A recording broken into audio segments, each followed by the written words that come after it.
This is a new studio that I've just started working in. It's in Kramer Business Park on Kramer Street. There's some works coming back to the studio to create really detailed installation instructions.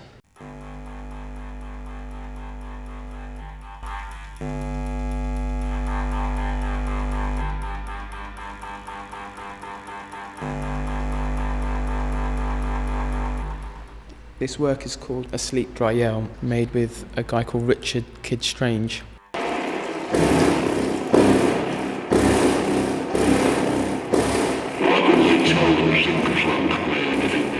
And Richard, in the late 70s, early 80s, was in a band called Doctors of Madness.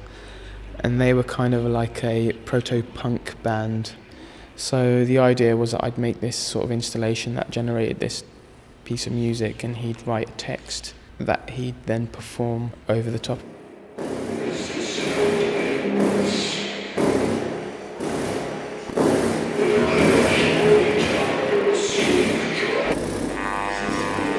There is a sort of underlining performative idea to the work, I guess.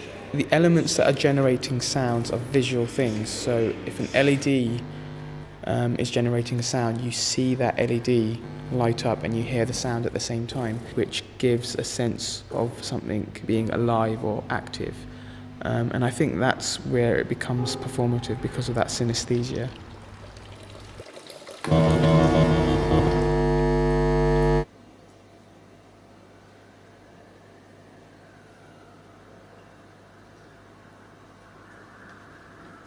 Essentially, the studio space is the space for experimentation and manipulation and trying things out. And then I guess when you do a show, when you make a show and you're there, present, installing the show, there's always that thing that happens right at the end, you know, which kind of makes absolute sense. And it's at that moment where the work is kind of complete and framed, because you know, that space dictates how that thing is presented.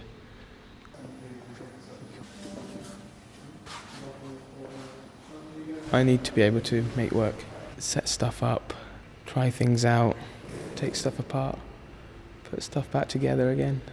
We're still kind of trying to set the place up and get things up and running. And it's an interesting area. There's an art shop across the road. So if I want like paintbrushes or canvas, I can go there and get them. For all these paintings.